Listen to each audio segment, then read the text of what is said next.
Hello students, कैसे हो? Fully आप सब अच्छे होंगे। आज हम क्लास 9th का the fundamental units of life chapter का पार्ट 2 स्टार्ट करेंगे। लास्ट क्लास में मैंने आपको 2 ये क्वेश्चंस दिए थे, होपफुली आपने ये सॉल्व कर लिया होगा। और नहीं आया होगा तो आप कमेंट सेक्शन में लिखकर मुझसे पूछ सकते हैं, तो मैं उसका आंसर आपको या सोल्यूशन जो होगा मैं आपको उसको प्रोवाइड करवा दूँ। चलिए तो आगे बढ़ते हैं।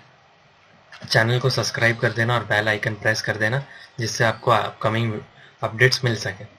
तो ज़्यादा देरी ना करके आज की क्लास स्टार्ट करते हैं। तो हमारा आज का जो फर्स्ट टॉपिक है वो है प्लाज्मा मेम्ब्रेन और सेल मेम्ब्रेन। मैंने कहा था आपसे कुछ हम सेल के पार्ट्स पढ़ेंगे कि सेल के बेसिक कॉन्स्टिट्यूट्स पार्ट कौन कौन से होते हैं।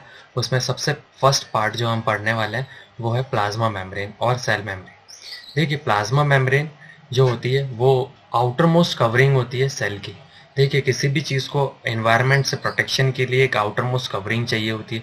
जैसे हमें प्रोटेक्शन के लिए गर्मी हो या धूप हो या फिर सर्दी हो, उसके लिए हमारी जो प्रोटेक्शन होती है वो हमारा घर होता है, उसकी वॉल्स होती है।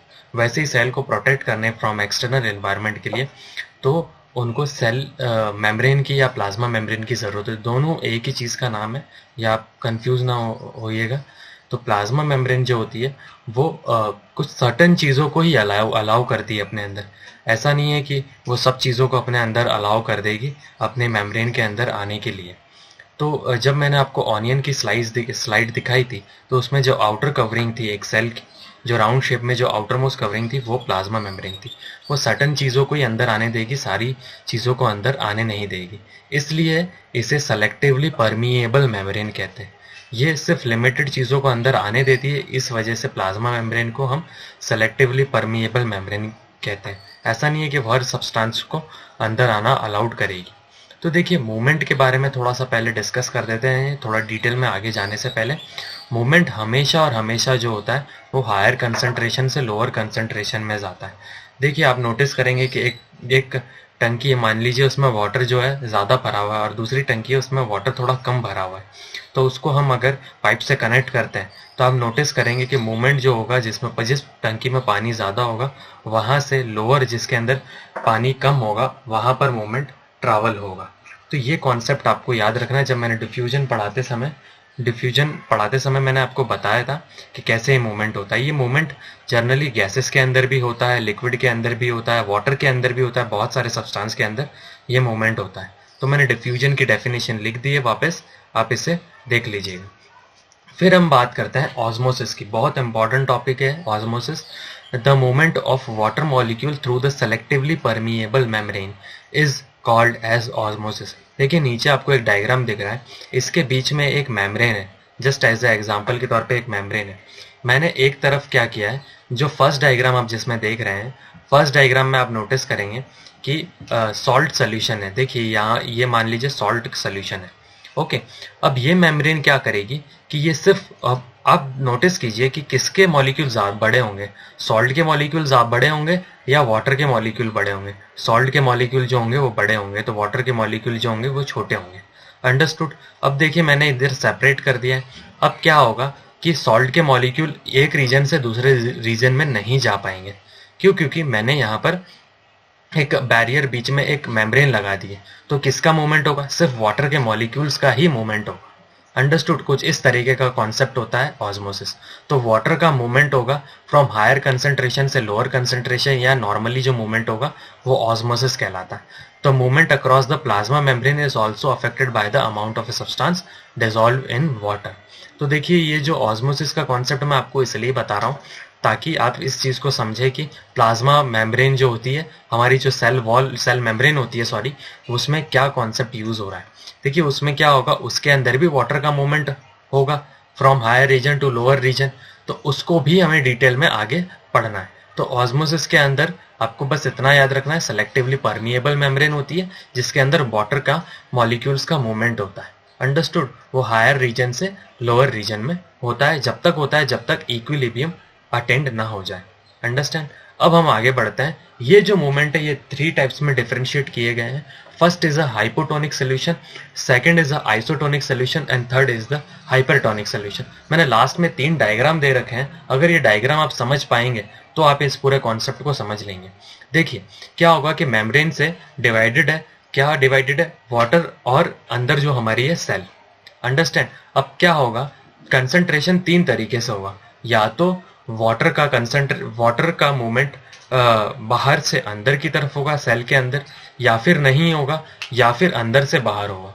अंडरस्टैंड। उसके बेसिस पे 3 टाइप से डिवाइड किया गया। तो पहले हम हाइपोटोनिक सोल्यूशन को डिटेल में पढ़ेंगे। तो हाइपोटोनिक सोल्यूशन में देखिए ऐसा मीडियम होता है जिसके अंदर सेल जो होती है हमारी सेल के अंदर, the medium surrounded the cell has higher water concentration than the cell। जो बाहर का मीडियम होता है उसके अंदर वाटर का मूवमेंट ज्यादा हो, सराउंडिंग का मूवमेंट या फिर वाटर का मूवमेंट, लिक्विड का मूवमेंट जो होता है वो ज्यादा होता है कंपेयर टू सेल। तो क्या होगा, मूवमेंट हायर रीजन से लोअर रीजन में यहाँ ट्रैवल करेगा। कहाँ से कहाँ ट्रैवल करेगा, बाहर से इनसाइड द सेल ट्रैवल करेगा। ये चीज आपको समझ में आई।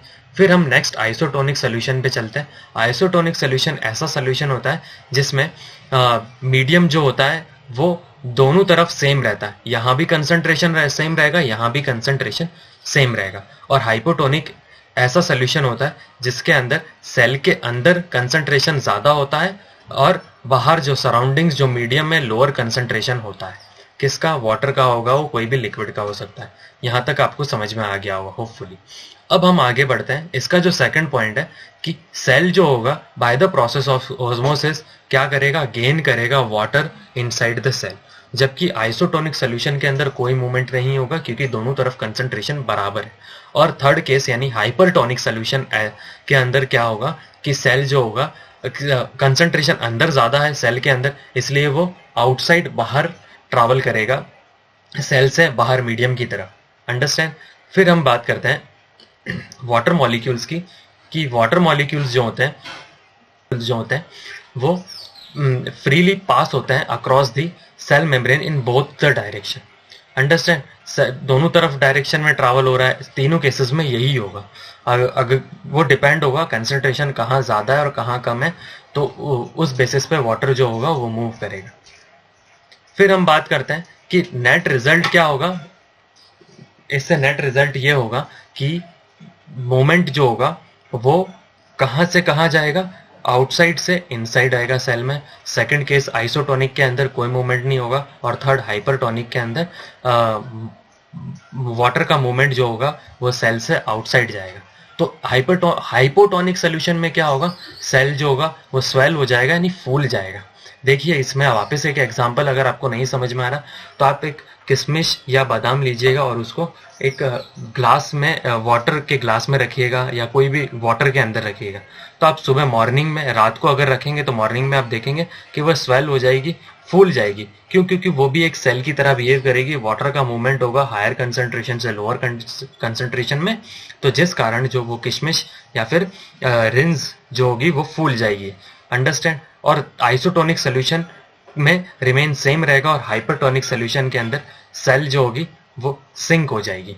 सिंक क्यों हो जाएगी? क्योंकि उसके अंदर वाटर ज्यादा भरा हुआ है, तो हायर कंसंट्रेशन से लोअर कंसंट्रेशन में। वैसे ही जैसे अगर किशमिश को आप बाहर धूप में रख दीजिए तो क्या होगा कि वाटर का मूवमेंट जो होगा, धूप में नहीं रखेंगे तो अभी आप उसको बाहर रखिएगा, जो फूली हुई किशमिश होगी उसमें से वाटर का मूवमेंट इनसाइड से आउटसाइड चला जाएगा। अंडरस्टैंड। ये चीज आपको समझ में आ गई होगी। हाइपरटोनिक सोल्यूशन, हाइपोटोनिक सोल्यूशन और आइसोटोनिक सोल्यूशन इजी है, आपको समझ में आ गया होगा। अब हम आगे बढ़ते हैं। ये जो प्लाज्मा मेम्ब्रेन होती है ये ऑर्गेनिक मॉलिक्यूल की बनी हुई होती है और ये फ्लेक्सिबल होती है। ये जनरली बनी होती है लिपिड्स और प्रोटीन की। अंडरस्टैंड। लिपिड्स और प्रोटीन की बनी होती है और ये जो यूनिसेलुलर मैंने आपको प्रीवियस क्लास में बताया था, जो सिंगल सेल के ऑर्गेनिज्म बने हुए होते हैं वो प्लाज्मा मेम्ब्रेन पे ज्यादा डिपेंडेंट होते हैं for their food and excretion. Understand. और फिर मैंने फ्लेक्सिबिलिटी के बारे में भी बता दिया है आपको। जैसे अमीबा के अंदर क्या होता है कि ये जो इसके हैंड लाइक स्ट्रक्चर है इसको सीडोपोडिया कहा जाता है। सीडोपोडिया। ये सीडोपोडिया हैंड जो होते हैं ये इस फूड मटेरियल को अंदर की तरफ कैप्चर कर लेते हैं और एक्सक्रीट भी थ्रू द इन छोटे छोटे पोर्स से कर देते हैं। तो इनके लिए सिंगल यूनिसेलुलर ऑर्गेनिज्म के लिए ये बहुत ज़्यादा इंपॉर्टेंट है, प्लाज्मा मेम्ब्रेन और सेल मेम्ब्रेन। अब हम आगे बढ़ते हैं, हमारा प्लाज्मा मेम्ब्रेन का कॉन्सेप्ट खत्म होता है और अब हम आगे बढ़ते हैं। तो अगला हमारा कॉन्सेप्ट है वो है सेल वॉल। तो सेल वॉल में सेल वॉल जो जर्नली मेनली जो होती है वो प्लांट में ही पाई जाती है, नॉट इन एनिमल। तो ये बहुत इंपॉर्टेंट डिफरेंशिएट है प्लांट और एनिमल के अंदर कि प्लांट सेल के अंदर सेल वॉल प्रेजेंट होती है जबकि एनिमल सेल के अंदर सेल वॉल नहीं प्रेजेंट होती है।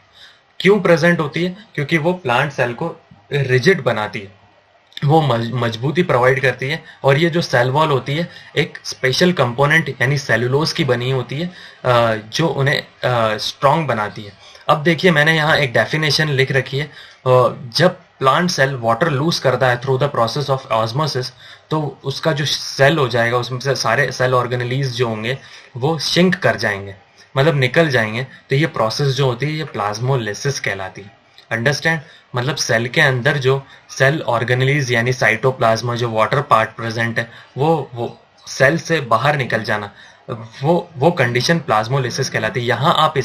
यहाँ इसे आप हाइपरटोनिक सोल्यूशन ना कह के हम इसे कहेंगे प्लाज्मोलिसिस प्रोसेस, क्योंकि ये प्लांट के अंदर होती है और इनके अंदर सेल वॉल भी प्रेजेंट होती है। तो ये सेल वॉल प्लांट को किन चीज़ों में हेल्प करती है? ये प्रिमिडिटी सेल वॉल जो होती है प्लांट, फंगाई और बैक्टीरिया को प्रिमिटिव बनाती है, मजबूती प्रोवाइड करती है और डबल लेयर होने के कारण एनवायरनमेंट से इसे बचाती है। अब ये जो अगर हाइपरटोनिक सोल्यूशन हो जाता है उस केस में ये हाइपोटोनिक जब वाटर मॉलिक्यूल्स अंदर जा रहे होते हैं तब इनको रिजिडिटी मतलब इस हाई प्रेशर को ये झेल सके। अंडरस्टैंड? तो ये दो इसके इम्पोर्टेंट यूजेस है जो प्लांट को हेल्प करती है। अब हम आगे बढ़ते हैं। हमारा जो अगला टॉपिक है वो है न्यूक्लियस। देखिए न्यूक्लियस जो होती है इंपॉर्टेंट पार्ट है। मैंने आपको प्रीवियस क्लास में बताया था कि न्यूक्लियस जो है उसकी डिस्कवरी किसने करी है, वो है रॉबर्ट ब्राउन ने। अंडरस्टैंड? तो रॉबर्ट ब्राउन ने ये न्यूक्लियस की डिस्कवरी करी है और ये न्यूक्लियस को हम ब्रेन ऑफ द सेल भी कहते हैं। सेल का जो दिमाग होता है वो न्यूक्लियस को कहा जाता है। क्यों कहा जाता है? क्योंकि वो बहुत स्पेशल फंक्शंस परफॉर्म करता है, एनर्जी प्रोवाइड करता है सेल को और भी बहुत सारी चीज़ें करता है, वो हम इधर पढ़ेंगे। देखिए ये डबल लेयर्ड होता है, इसकी जो आउटर लेयर होती है उसको न्यूक्लियर मेम्ब्रेन कहते हैं। देखिए जो इसकी न्यूक्लियस की आउटर लेयर होती है वो न्यूक्लियर मेम्ब्रेन कहलाती है और इसके अंदर एक रॉड शेप्ड लाइक स्ट्रक्चर होता है। पहले आप ये देखिए कि इसमें रॉड शेप्ड लाइक स्ट्रक्चर होता है, उन्हें हम क्रोमोसोम्स कहते हैं। ये क्रोमोसोम्स बहुत इंपॉर्टेंट पार्ट है। देखिए अभी मैं आपको बताऊंगा कि क्रोमेटिन्स भी होते हैं इसके अंदर, क्रोमोसोम्स भी होते हैं। तो पहले क्रोमोसोम्स आ गया तो मैं थोड़ा सा क्रोमोसोम के बारे में आपको बता देता हूँ। देखिए रॉड शेप्ड स्ट्रक्चर होते हैं वो क्रोमोसोम्स कहलाते हैं जो न्यूक्लियस के अंदर प्रेजेंट होते हैं। और chromosomes contain information for inheritance of characteristics from parents to next generation in the form of DNA molecule. Chromosomes जो होते हैं वो इनहेरिटेंस ऑफ कैरेक्टर। अब बात करते हैं ये वर्ड इनहेरिटेंस होता क्या है। ये ऐसे कैरेक्टरिस्टिक्स होते हैं जो पेरेंट्स से ऑफस्प्रिंग के अंदर आते हैं। ओके, पेरेंट्स से बच्चों के अंदर जो कैरेक्टरिस्टिक्स आते हैं, जैसे एग्जांपल के तौर पे कि आईज का कलर हो गया, हेयर का कलर हो गया है, नोज जो हो गई है, ईयर हो गया है, ये कुछ ऐसे एक्सटर्नल कैरेक्टरिस्टिक्स होते हैं जो पेरेंट्स जनरेशन से one generation to next generation जो होते हैं ट्रांसफॉर्म होते हैं। और ये किस फॉर्म में होते हैं? ये होते हैं डीएनए की फॉर्म में। 1 मार्क्स का क्वेश्चन बन सकता है कि डीएनए का फुल फॉर्म क्या होता है। तो डीएनए का फुल फॉर्म होता है डीऑक्सीराइबोन्यूक्लिक एसिड। अंडरस्टैंड? आगे एक आरएनए भी आएगा जिसका फुल फॉर्म राइबोन्यूक्लिक एसिड होता है। अभी के लिए आप डीएनए याद रखिए। ये डीएनए जो होते हैं एक जनरेशन से दूसरे जनरेशन में जाते हैं। इन डीएनए के ऊपर एक स्पेशल सेगमेंट्स प्रेजेंट होते हैं जिन्हें जीन्स कहा जाता है। ये जीन्स हमेशा और हमेशा एक जनरेशन से दूसरी जनरेशन में ट्रांसफर होते हैं जो इनहेरिटेंस के कैरेक्टरिस्टिक्स को कैरी करते हैं। अब हम आगे बढ़ते हैं। ये डायग्राम देख लीजिएगा एक बार, बुक में नहीं है, ये थोड़ा एडिशनल डायग्राम है। अब बात करते हैं न्यूक्लियस जो होता है। अब ऑब्वियस सी बात है इनहेरिटेंस की प्रॉपर्टी को कैरी कर रहा है from one generation to another generation, तो ये हेल्पफुल होता है इन अ सेलुलर रिप्रोडक्शन के अंदर।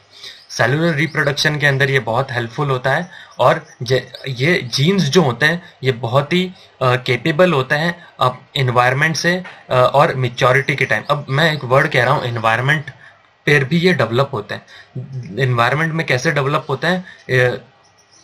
इन्वायरमेंट में कुछ इस तरीके से ये डेवलप होता है, जैसे कि एग्जांपल के तौर पे कि सर्वाइव करने के लिए, जैसे मान लीजिए कि आप अभी के टाइम पे अगर आप देखोगे कि nucleus play a certain role in a cellular reproduction, the process by which a single cell divided to form a two new cells. देखिए, जब ये जो जीन्स में जिन की बात कर रहा हूँ, ये फर्दर जो होते हैं एक सेल से टू सेल्स में जो होते हैं डिवाइड होते हैं at the time of cellular reproduction. मैंने कहा है कि ये इनहेरिटेंस की प्रॉपर्टी कैरी करते हैं, डीएनए जो है एक जनरेशन से दूसरी जनरेशन में तो एट द टाइम ये सेलुलर रिप्रोडक्शन के टाइम पे होता है।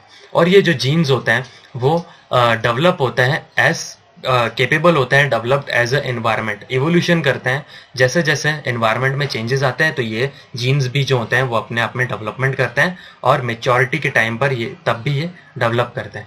अब मैंने जो नेक्स्ट पॉइंट लिखा है वो भी पॉइंट इंपॉर्टेंट है, वो मैं आपको पूरी एक डिटेल समरी करके बताऊंगा। ये डिफरेंस है प्रोकैरियोटिक और यूकैरियोटिक सेल्स में। देखिए, प्रोकैरियोटिक सेल्स जो होते हैं वो प्राइमरी सेल्स, छोटे सेल्स होते हैं, इतने ज़्यादा डेवलप्ड नहीं होते हैं। जैसे कि एग्जांपल के तौर पे बैक्टीरिया, इन सम बैक्टीरियाज उनके अंदर क्या होता है कि न्यूक्लियर मेम्ब्रेन जो होती है वेल डिफाइंड नहीं होती है, इस कारण उनको न्यूक्लियस नहीं कहते हैं, उनको न्यूक्लियोइड्स कहते हैं, न्यूक्लियोइड्स। अंडरस्टैंड, ये वर्ड पर ध्यान देना आप, न्यूक्लियोइड्स कहते हैं। और ये किस में पाए जाते हैं? सिर्फ ओनली और ओनली प्रोकैरियोटिक सेल में ही होते हैं। फिर बात करते हैं कि यूकैरियोटिक सेल्स में क्या होता है, न्यूक्लियर मेम्ब्रेन वेल डिफाइंड होती है, तो इसलिए इनके अंदर जो होता है न्यूक्लियस प्रेजेंट होता है। तो प्रोकैरियोटिक सेल्स जो होता है स्मॉल सेल होता है, कुछ इस टाइप से दिखता है। ये हमारी बुक में भी डायग्राम है, आप देख लीजिएगा इसको। जो बीच वाला पार्ट है, येलोइश पार्ट है, वो न्यूक्लियोइड है। इनके अंदर भी कुछ सेल ऑर्गेनेल्स होती है। इनका न्यूक्लियस आप देख पा रहे हैं कि वेल बाउंड्री नहीं होती है, इनकी न्यूक्लियर मेम्ब्रेन वेल डिफाइंड नहीं है। अब हम डिफरेंशिएट पढ़ लेते हैं प्रोकैरियोटिक और यूकैरियोटिक सेल्स में। प्रोकैरियोटिक सेल्स जो होती है वो स्मॉल होती है साइज में, 1 to 10 माइक्रोमीटर। ये जो माइक्रोमीटर का साइन है, और 1 micrometre is equal to 10 to the power -6 metre. और यूकैरियोटिक सेल्स जो होती है वो जनरली लार्ज होती है। और प्रोकैरियोटिक सेल्स के अंदर न्यूक्लियर मेम्ब्रेन जो होता है वेल डिफाइंड नहीं होता, इस कारण इसे न्यूक्लियोइड कहते हैं हम। और यूकैरियोटिक सेल्स के अंदर न्यूक्लियर मेम्ब्रेन जो होती है वेल डिफाइंड होती है, तो उनका सेंटर जो होता है वो न्यूक्लियस कहलाता है। और क्रोमोसोम्स जो होता है प्रोकैरियोटिक सेल में सिंगल होता है, जबकि यूकैरियोटिक सेल्स में मोर देन 2 क्रोमोसोम्स होते हैं। ये क्रोमोसोम्स जो होते हैं ये न्यूक्लियस के अंदर प्रेजेंट होते हैं। जो डीएनए वाला जो मैंने कॉन्सेप्ट आपको बताया, वो यही कॉन्सेप्ट है कि जो डीएनए कैरी करते हैं, और डीएनए के अंदर जीन्स होते हैं, from one generation to other generation carry करते हैं। और मेम्ब्रेन जो होती है प्रोकैरियोटिक सेल्स में एब्सेंट होती है ज़्यादातर, और यूकैरियोटिक सेल्स में जो बाउंडेड मेम्ब्रेन्स जो होती है वो प्रेजेंट होती है। और सेल ऑर्गेनेलीज जो होती है, कुछ सेल ऑर्गेनेलीज हम आगे पढ़ेंगे, जैसे राइबोसोम्स, गोल्गी अपैरेटस और प्लास्टिड्स, वो प्रोकैरियोटिक सेल्स के अंदर एब्सेंट होती है, जबकि यूकैरियोटिक सेल्स के अंदर वेल डिफाइंड यानी प्रेजेंट होती है। तो ये differentiate between prokaryotic eukaryotic cells हैं, इंपॉर्टेंट है ये। अब हम आगे बढ़ते हैं। अगला जो हमारा सेल ऑर्गेनेलीज है वो है साइटोप्लाज्म। देखिए, साइटोप्लाज्म जो होता है वो फ्लूइड होता है, सेल के अंदर जो फ्लूइड प्रेजेंट होता है उसे साइटोप्लाज्म कहते हैं, और ये जनरली सेल ऑर्गेनेलीज कंटेन करते हैं। अब देखिए, मैंने इधर एक नोट में एक पॉइंट लिखा है कि वायरस के अंदर मेम्ब्रेन्स कम ब्लैक होती है, और ये कोई प्रॉपर्टी शो नहीं करता जब तक कि ये लिविंग बॉडी के अंदर नहीं जाता। वायरस इसलिए वायरस जो होता है in connecting link between living and non living organism कहलाता है। ये पॉइंट इंपॉर्टेंट है। Who is known as connecting link between living and non living organism, तो आपको उधर आंसर वायरस लिखना होगा। वायरस की ये खासियत होती है कि वो नॉन लिविंग थिंग होता है, जब उसे कोई एक बॉडी मिलती है उसके अंदर जाने के बाद वो लिविंग होता है और डिफरेंशिएट डिवाइड करना स्टार्ट करता है और लाइफ परफॉर्म करता है। और कुछ ये इन टेक्स्ट क्वेश्चन आप सॉल्व कर दीजिएगा, नहीं आते तो आप कमेंट सेक्शन में मुझसे पूछ सकते हैं, तो इसका मैं आपको सोल्यूशन प्रोवाइड करवा दूंगा। वैसे मैं आपको बता चुका हूँ ये डिटेल में जो अभी हमने इस क्लास में डिस्कस किया है। पहला क्वेश्चन है, how do substance like carbon dioxide and water move in and out of the cell. कैसे कार्बन डाइऑक्साइड और वाटर जो होता है अंदर और बाहर मूवमेंट शो करता है। प्लाज्मा मेम्ब्रेन वाला कॉन्सेप्ट आप एक बार और देखेंगे तो आपको अच्छे से समझ में आएगा।